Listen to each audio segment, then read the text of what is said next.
Hello everyone, मैं अनीता ठाकुर और आज हम लोग पढ़ने वाले हैं फंडामेंटल ड्यूटीज़ के बारे में। आप लोगों को पता है हमारे इंडियन कॉन्स्टिट्यूशन में इंडियन सिटीजन्स को 11 फंडामेंटल ड्यूटीज़ जो हैं वो प्रोवाइड करी गई हैं कि वो अपने देश के प्रति इन ड्यूटीज़ को क्या करेंगे, निभाएंगे। कि उनकी जो जो ड्यूटीज़ हैं, तो ये ड्यूटीज़ जो हैं वो कौन से आर्टिकल में, आर्टिकल 51A में पार्ट 4 जो है वो डील करता है, पार्ट 4A जो है वो डील करता है इसके साथ। ये कब इंसर्ट करी गई थी हमारी इंडियन कॉन्स्टिट्यूशन में?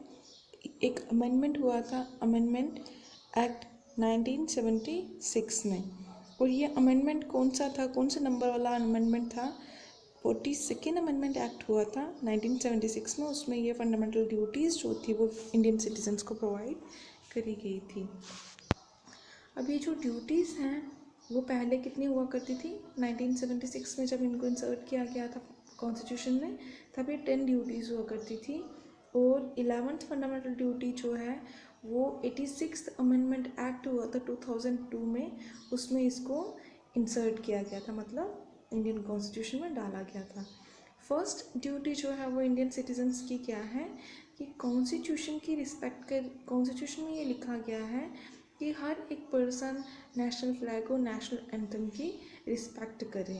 दूसरी ड्यूटी ये बताई गई है कि हम लोगों को क्या करना है, जितने भी नेशनल स्ट्रगलर्स हुए हैं जिन्होंने फ्रीडम के लिए स्ट्रगल किया, लाइक महात्मा गांधी हो गए, भगत सिंह हो गए, और जितनी भी नेशनलिटीज़ थी, उनको उनके आइडियाज़ को प्रोटेक्ट करके रखना है और उनकी विचारधारा को फॉलो करना है, जिनसे हमें इंस्पिरेशन मिले कि किस तरह से उन लोगों ने स्ट्रगल किया था, तब भी आज हम लोग फ्रीली कहीं पर भी मूव ऑन कर सकते हैं।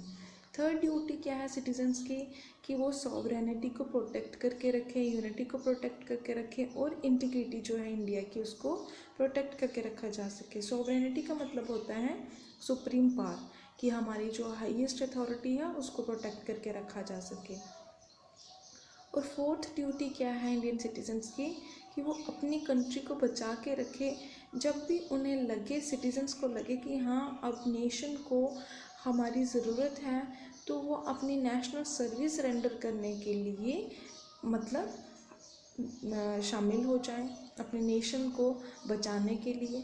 और फिफ्थ ड्यूटी जो है इंडियन सिटीजन्स की वो क्या बताई गई है कि हम लोगों को प्रमोट करना है एक ऐसे स्पिरिट को जो कॉमन ब्रदरहुड को क्या करे, स्प्रेड करे। दैट मीन्स कि जितने भी इंडियंस हैं उनमें आपसी भाईचारा जो है वो होना ज़रूरी है, ठीक है। और उसके बाद सिक्स्थ ड्यूटी जो है वो ये बताई गई है कि हम लोग को क्या करना है, जो हमारा कंपोजिट कल्चर है, जो यहाँ पर अलग अलग डिफरेंट कल्चर्स को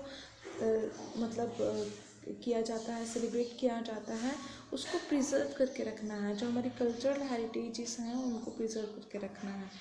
और सेवन्थ ड्यूटी क्या है इंडियन सिटीजन्स की, हमें प्रोटेक्ट करके रखना हो, कंजर्व करके रखना है नेचुरल इन्वायरमेंट को, मतलब इन्वायरमेंट को प्रॉपरली प्रोटेक्ट करके रखना है।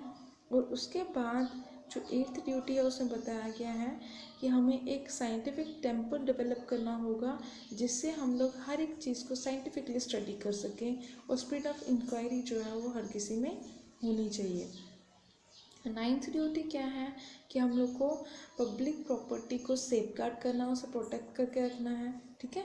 और टेंथ ड्यूटी क्या है कि हम लोगों को क्या करना है, हम लोग को जितनी भी स्फीयर्स हैं इंडिविजुअल की लाइफ के, चाहे वो मतलब जिस मर्जी, चाहे वो सोशल हो, पॉलिटिकल हो, इकोनॉमिक हो, इन सभी स्फीयर्स को कलेक्टिव एक्टिविटीज़ करने के लिए मतलब प्रोत्साहन देना होगा, एक्सीलेंस में रखना होगा, तभी हम लोग एक अच्छे नेशन की डेवलपमेंट कर सकते हैं। जब 42nd अमेंडमेंट हुआ था 1976 का, तब ये 10 ड्यूटीज़ ही जो थी, फर्स्ट 10 ड्यूटीज़ ही थी। उसके बाद ये जो 11th है वो